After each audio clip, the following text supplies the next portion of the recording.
Hi, my name is Abu Francis, and in this video I'm going to explain some basic differences between TAD and CAD in the way the user interface works. Now, TAD started many years back in 1989, and those days I was reasonably free to decide on the kind of user interface I wanted because there was practically no use of any CAD software in the architecture industry in India at least. So I hope you would understand that fact that the user interfaces inside TAD and the user experience inside TAD is quite different from things like Autocad and DraftSite and various other drafting software you may have encountered. Now you don't have to forgive me for that. I am very much interested in knowing what could be the issues and give me suggestions and all. Only one request is that you must understand that every software has got the two kinds of user interface.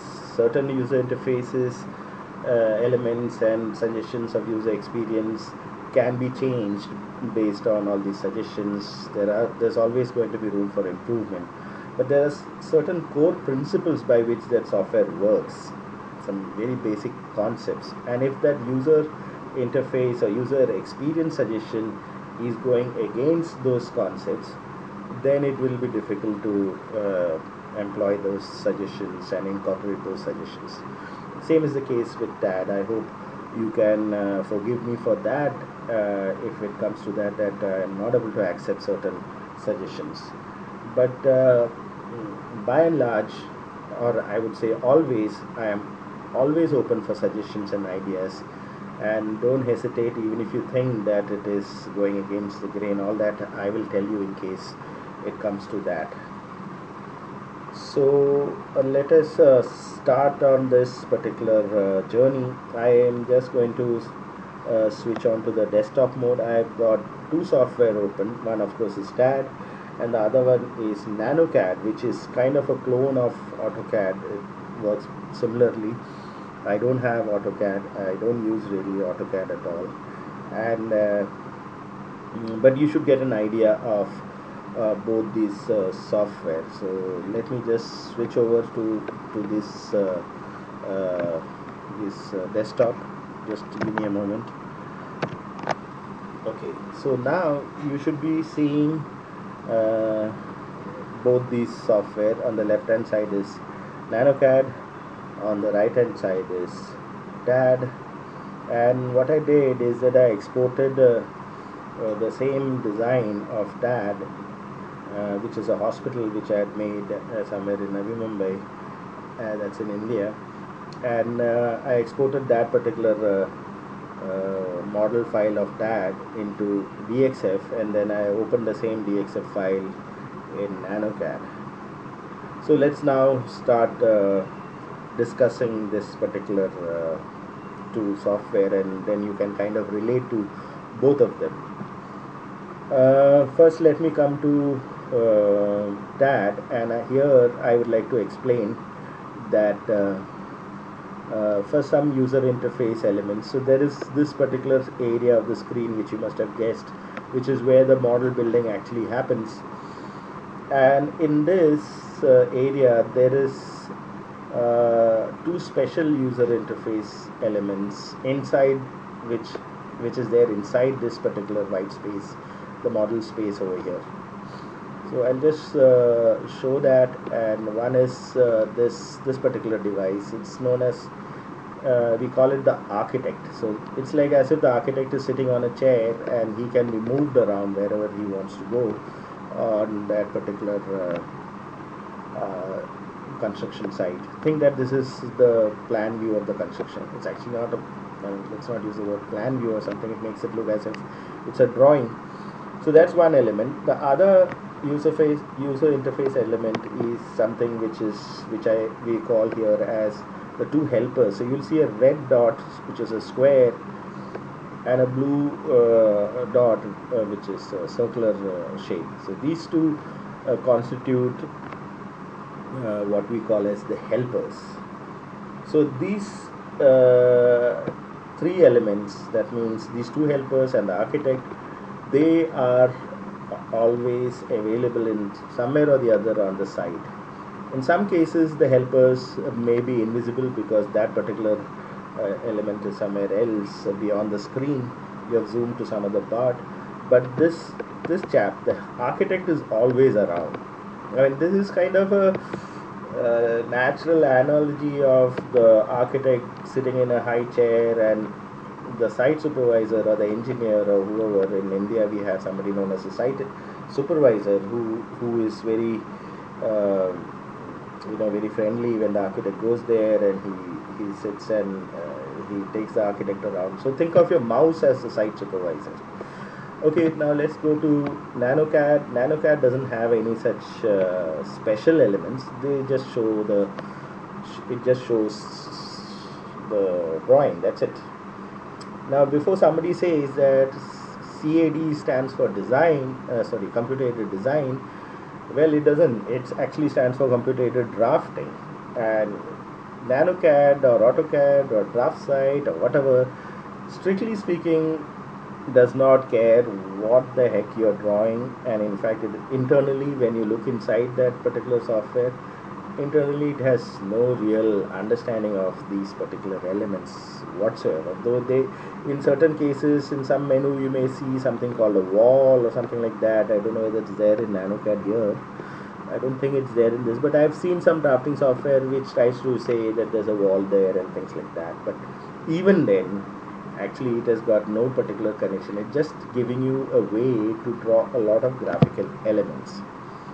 Okay, one small little caveat here. I may sound little what you say, supercilious or sarcastic about drafting software. You'll have to pardon me for that. I hope you do pardon me, and it's good if you pardon me. Okay, so the thing is that there is something seriously wrong with all this kind of software in terms of how much time it really takes to work with it. Now, this may sound very, very odd for something which, from here, if you now go back to TAD, you will find that these icons and all are pretty crude, I guess. I'm sure there's a lot of scope for improvement. That's true, actually. I'm not joking. I just put in something here, and I'm a colorblind person, so maybe some of these icons definitely need a lot of improvement. Come back to NanoCAD. This is all pretty slick and nice and pretty intuitive, I guess. All that is fine. That I'm sure we are all going to get there with your help. I'm sure we'll get that. I'm sure one of my users will say, okay, here is a set of nice icons for you, and I'll just incorporate those. Now, in NanoCAD, it is fast. Like, one of the nice things which people do, or one of those OCD kind of things which people do, is to zoom in and zoom out with your scroll wheel or on your touchpad or whatever. Now, I didn't want to implement that here in TAD, which you will realize later why it was not really needed. But some people were insisting that you have to zoom in and zoom out, use the way you do it in AutoCAD and other drafting software. So I actually implemented it. It works on a different principle beneath the skin. I'm sure there is some way out by which I can duplicate this speed of zooming in and zooming out in this particular case. But nevertheless, there are enough tools available to navigate. For example, if you click on that button, which I had already clicked earlier, so you get what is known as a aerial navigator, which I just implemented today, and that's pretty interesting. So I can just mark out rectangles, and it can zoom into those rectangles reasonably fast, and you see all those elements very well. Now, I had made the architect size very large. I'll just bring that back into a small size. Okay, so you can actually zoom in and zoom out. Zoom in. This navigator only allows you to zoom in. You can do that, or you can, within the screen here, you can actually zoom in with this button, and the cursor changes into a magnifying lens with a plus sign inside it. Or you can zoom out, in which case you'd mark out a rectangle, and whatever view you saw goes into that rectangle, so therefore it zooms out. This is a little different way of zooming out, though zooming in is very similar to a AutoCAD or NanoCAD zoom. Where is it? So there must be something zoom window, I think it's called, yeah. So that's similar to a zoom window. Oh, where did the mouse go? Okay, it's there somewhere. So there. So that's exactly similar to TAD, where you use this. And then you have zoom extents, which I'm sure is also there, and I told you can use this Abl Navigator. I'll just switch it off for now. So that's the Abl Navigator. I can switch it on again by clicking on that. Then you can go back to the last view and toggle between the two views if you had. I'm sure those kind of things are there here also. So you can say zoom in, zoom out, zoom extents. So all that is there here also. How come the last view is not there? I'm sure it must be there somewhere, and there must be some command for that. These are all pretty simple user interface tricks which is normally done in graphical software, whether it is a CAD software or whether it is anything else, whether it's a 3D software, all that. So you'll have zoom in, zoom out, zoom window. Pan is implemented in a different way, and some people get a little bit confused. So I just point to the next center of the screen. When I click on this, the mouse cursor changes. The site supervisor, since I use that term for the mouse, that site supervisor changes into a pointing finger, and you just point to where that next pan should be, and that would be the next center of the screen. So this is what TAD does as far as navigating the particular what do you say, the window is concerned, and the elements inside the window. Certain things which is simply not possible in drafting software. Now let me point that out, and which is the reason why this looks little crude, because the real way by which I navigate around is many times is just like this. Let me zoom into a very small part of this. Now if you see, I have zoomed in here into this area, and I want to now go to this particular object. I right click on that object, and when I right click on that object, what be the state may be, like it may be on the plus, minus, pointing finger, all that.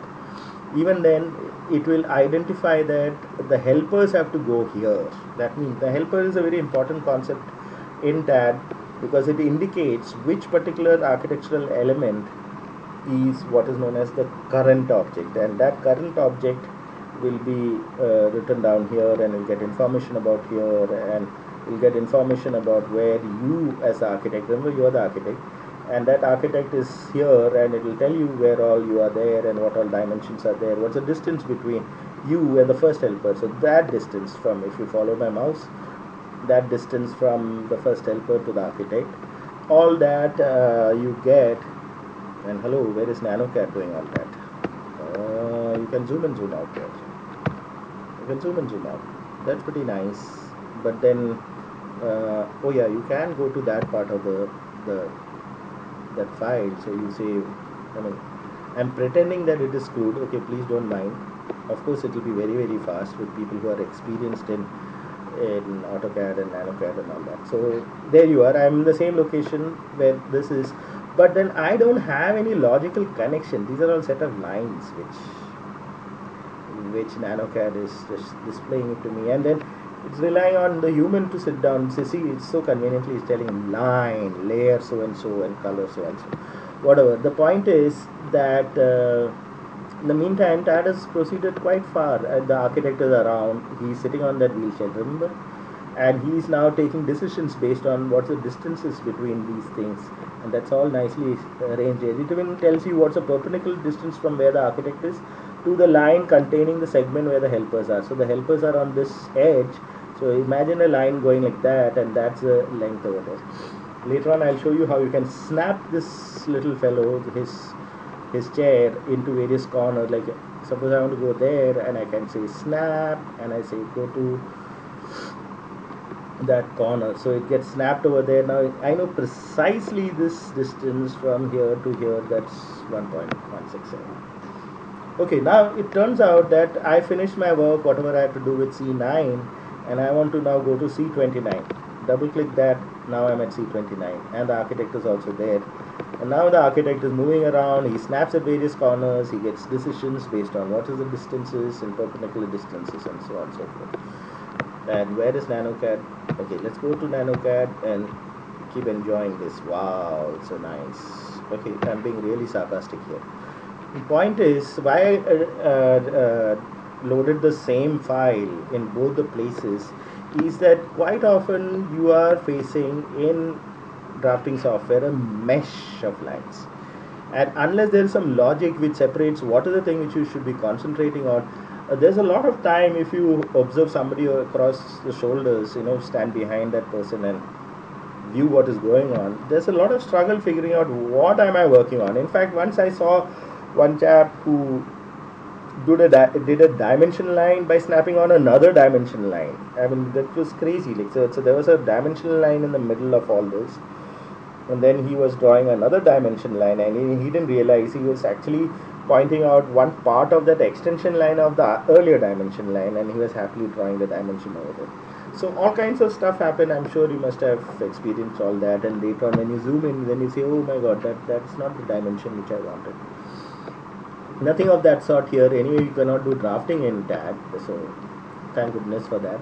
I am not getting people entangled into drafting because that is a separate exercise anyway.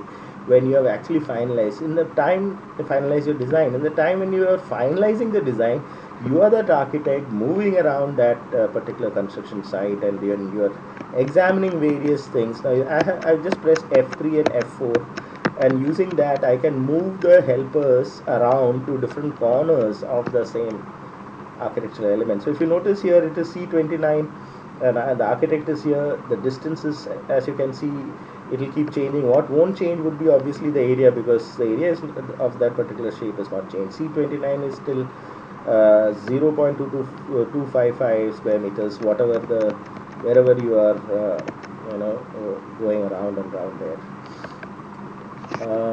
And where are we here? We are still zooming in, zooming out, and admiring it, and saying so fast, it is so beautiful, very nice. Okay, so now the thing is, let's move ahead. So this is one very interesting way in CAD where you can simply jump around all over the place. So if I want to say, I want to go to third floor, and somebody calls me up from somewhere and says that, why don't you look at this element, FLH4? I double click that, I am in FLH4. Okay, then I tell him on the phone, okay, tell me what's your problem for FLH4. Maybe some collaborator, some other designer, maybe across the room somebody's got a problem with this design, and she's wanting to me to take a look at FLH4. In fact, that's what really happens in my office. We don't really talk about lines and arcs and circles and all that. We just kind of yell at each other and say, take a look at that bedroom, take a look at that living room. See, I think that area is not right. I think it's intruding into this. I think there's a privacy problem there. Now, these are the kind of issues which we need to really be objective about, and we cannot keep struggling with figuring out where it is. Now, of course, some really organized people, what they do, they will, in NanoCAD that is, they will actually be having a layer management system, and they'll go around doing that. But the thing is, why do we have to get entangled in layer management and stuff like that when you're in the very initial stages of the design? You are really freaking out. You are trying to figure out, should it be on the first floor? Sometimes it's on the first floor, it should be on the third floor, and the whole object gets dragged from here and it goes to the third floor, like that. It's actually as simple as that. You say, no, it should be on the third floor. Okay, fine, I'll take it to the third floor. It'll be like that. Okay, so that kind of flexibility which you have in CAD, you have logical flexibility, and you have logical zooming. So this is called a logical zooming, intelligent pan we call it actually. Sorry, it's not logical zooming. The actual term inside somewhere in the documentation, we call it as intelligent pan. By the way, if you press F1 at any time in CAD, it is actually tracking what particular command you used, and you pressed F1 there, and it will say this is what's happening. You selected an object from that object list. That's what I did, right? I went to this particular object list and I selected that. But if you see, the help is not written, and I'm hoping somebody will write the help. Okay, so Most of it is written, but there are a few things which is not written, and pardon me for that. It will get done, and a lot of stuff will get done. I hope this video is making some sense to you. Let's go ahead. Okay, now what happens is I've kind of explained some of the important things. Okay, there's one thing which I have not explained, which is where I can hide very intelligently. Now if you see, I can say beams. Okay, click on this beams, and then I say select this particular class. Okay, put all this, select objects of this class, select previous set of objects, put all visible objects into the selection set, select all objects of this class. So when I click that, and nothing happens, because beams by itself does not have any object of its own. So if I go to third floor and I say select this class, okay, so it's got selected. Okay, actually it should have gone dotted. There is probably some tiny bug which I should figure out how to do that. Now what I do is I will say go here, click on that. I took the helper somewhere else, and then I say hide that selection. So there it is. Those selections actually have got hidden. Now I can do a lot of logical hiding and selecting stuff and things like that. See, so I can even do this. I can select a set of objects. If you notice, my terminologies have changed from graphical entities. I'm actually talking about objects. So okay, now I select that, and then I say hide that selection. So now all that is hidden, and that flexibility is way better than a linear hierarchy of layers. So this is actually this is a tree structure here, and these architectural elements are arranged as objects under some particular class, and that class itself is a part of a parent class, and you have a way by which you can pass properties to that, and it goes filtering down from the classes and goes and gets imprinted, or inherited. Imprinted is not the right word. Inherited by the objects. We'll come to that later. I'm jumping ahead of the whole discussions. I'm still on the user interface. So now what happens is you can actually selectively keep chucking out part of the objects. Okay, let's chuck out a huge chunk of objects. Now this staircase, which seems to be hanging around on the ground, there is a process called pinning, which actually flips it around 90 degrees and places it in place. So let's look at this in 3D, and you'll see something pretty interesting. There it is. So the staircase has come to its actual position where it should have been inside the building. And if you notice, this particular beam on which the helper is sitting, that beam is also seen, though maybe I would have loved to hide that also. What that does is that it's very religious about this realistic concepts of helpers and architects and all. Like architects being the egoistic person that he is, that does not allow the architects to go out of view at all. Helpers, on the other hand, depending on how your zoom setting is, may go out of the view. And if it so happens that particular object on which the helper is sitting, if you try to hide it or delete it, you say, so sorry, that helper poor fellow has got nowhere to go, so I'm not going to allow you to hide that or even delete it, because he needs to be sitting, those two gentlemen sorry, have to be sitting on that object. So if you want to hide that, go take the helper somewhere else on some other object and then go hide it. Let me do that for you. So I click on this, I right click on that. Okay, it didn't happen. I actually didn't right click, and then I say hide selection again, and so there it is. So that object also disappeared. And now what I'll do is I'll again click on the 3D, and okay, I'll close it first and then click on the 3D. So there it is. That particular object is no longer there, and I just see the staircase hanging in the air, and I can examine it in all its glorious details. You can zoom in and you can figure out what is going on. Some people may be pretty interested in having a complete orbiting kind of thing. Okay, we'll get there at some point in the development of DAG. It's there on the card somewhere. But I thought this is reasonably natural because you are going around the ground, and here you are zooming into the particular object like that. Okay, you're going, the viewpoint is getting shifted. There is some scope for improvement, I'm sure, and some people may not like this, but sometimes this is reasonably well constructed and well understood. You have to set up something known as the view points for this. So there's a special class which has got all this. There's a mandatory thing called a location and a lookat. These two objects are needed, and only then can that particular, it could not go there because that is currently hidden. So it says, sorry, I cannot go to lookat. Sorry, you want to go to lookat? I can't get you there. I can go to location if you want, but I can't because that is hidden. Okay, because in all this fury of hiding objects on the screen, I accidentally hit the lookat object also. It's not a real object, it's just to place the camera where it is looking at. If I click on view all, everything comes back, and now you can look at the entire 3D,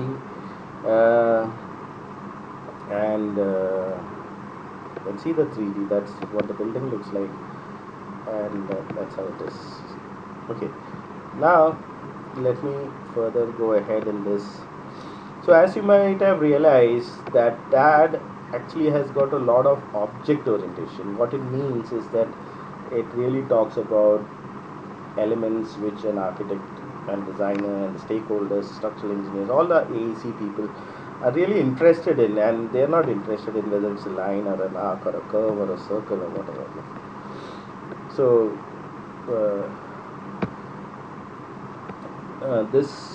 so again I'm doing this wonderful zooming in and zooming out. Anyway, the point is that all this stuff which is there, they are very nice, and let me for a moment shut down my sarcasm and really admire the fact that you have all kinds of very nice graphical commands here, and they have its use. It's not that they don't.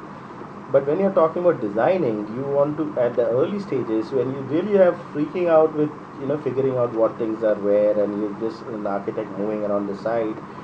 So what we do is that we create a set of classes. A class is a kind of a container or a box or something like that, which you give a name to, and then you go around assembling and placing the architectural elements into that.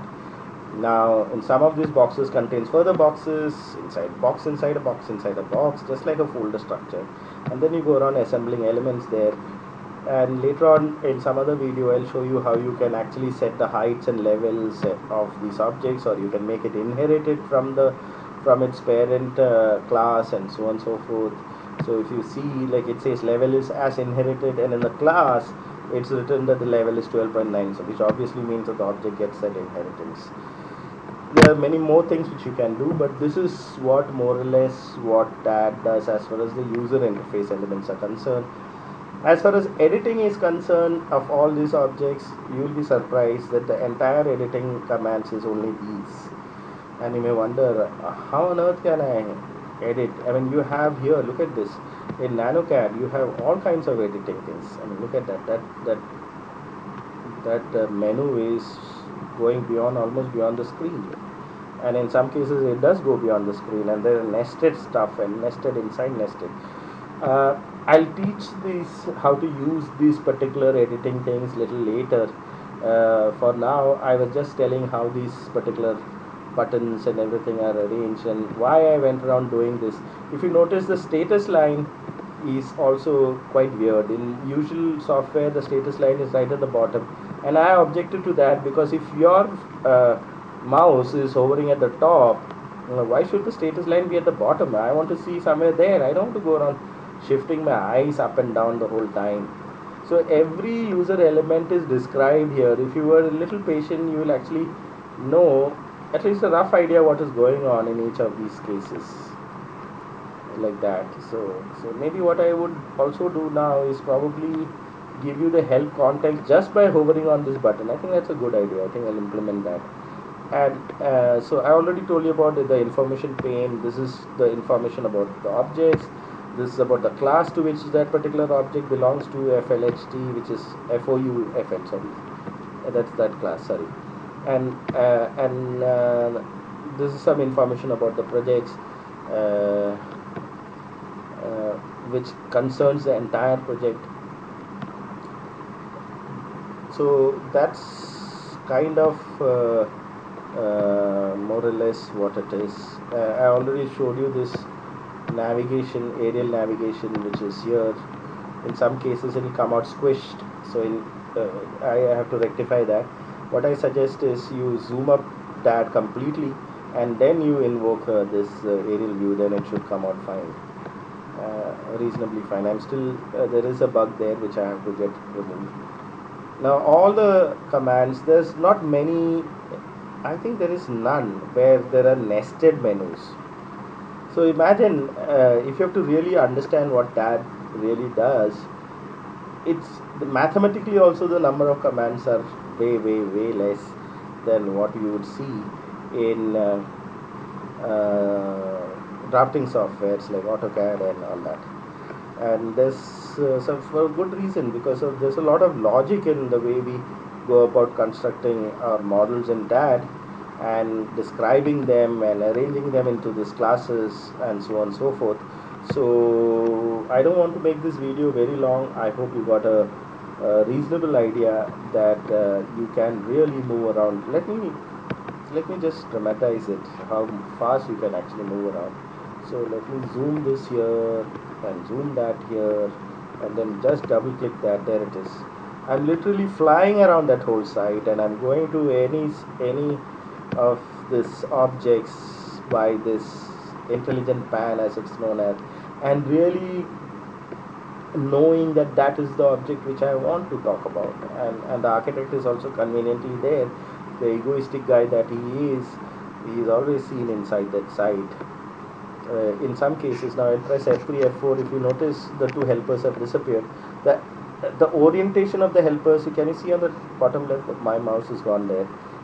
The orientation of how the helper is oriented, though you can't see it, it will give you a rough idea in which direction that orientation. Sometimes it's useful in the type of inquiries you're making when something is blind. I mean, the helpers are somewhere else and you still want to make some sense somewhere else as an architect. So my dear friends, to summarize, CAD is something which started many years back. I'm like Rip Van Winkle. Some serious stuff had happened in the middle of this year, so I could not really concentrate on that in between raising a family and all that. But it's a very interesting thing. Some very serious questions are being asked. I'm not trying to claim that that will solve all your problems and everything, but it does a pretty nice job of having a lot of fun when you're designing in the early stages. I will go through the through a small example of actually going around designing and try to make it interesting as I talk to you about it. But for now, this was a discussion about user interface, and thank you so much. Let me stop this. Thank you.